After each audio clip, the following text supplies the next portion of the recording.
work. Let's go to Bill Press and Sam Stein tonight. And also Ron Christie is back with us again, nationally syndicated radio talk show host Bill Press. Bill, who is going to be that person in the 11th hour to stand up on the Senate floor and say, when is the greed going to stop, and capture the attention of the American people and show that the Democrats want to get this done? Who is that Democrat? First of all, Ed, I think it's got to be Barack Obama. He's not in the Senate, but he's got to stand up and he's got to say, look, we've had enough dicking around, we've had enough talk, now is the time for action. It's got to be a health care reform plan that covers everybody, no pre-existing condition, and a strong public plan option. That's what I want. I think if he says that, Ed, you'll see some Democrats stand up. Chuck Schumer is one of them. Chris Dodd is another one. They're two leaders. I'll start with them.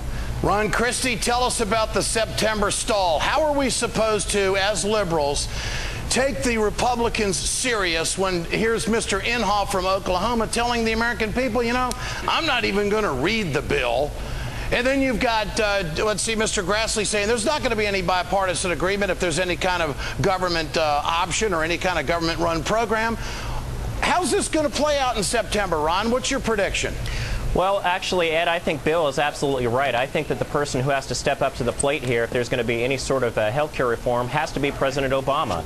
And I think the president can come back to Washington tomorrow and sit down in a very constructive, a very bipartisan manner. You see three members of the Republican Party and the three members of the Democratic Party in the Senate sitting down trying to come up with a deal. I don't think it's in the public's best interest to have a deal rammed through that's done specifically and only on a party line. I think that's the wrong thing. I think that's what the American people say. That's why these people in Washington don't get it. So the bottom line is, got to be bipartisan. President Obama has to set the marker down for people to follow. Sam, how can it be bipartisan when you've got people say they won't even read the bill? Okay. Who's going to be bipartisan?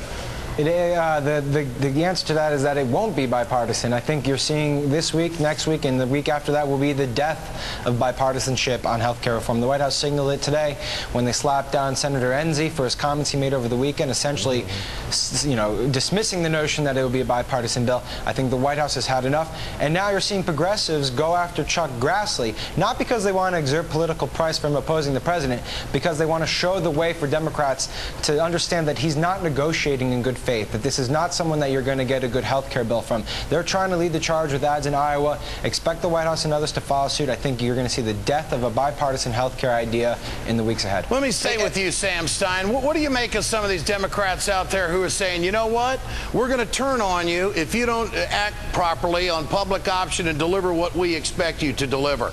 There are actually Democratic groups out there who are saying, don't come home and expect our support again.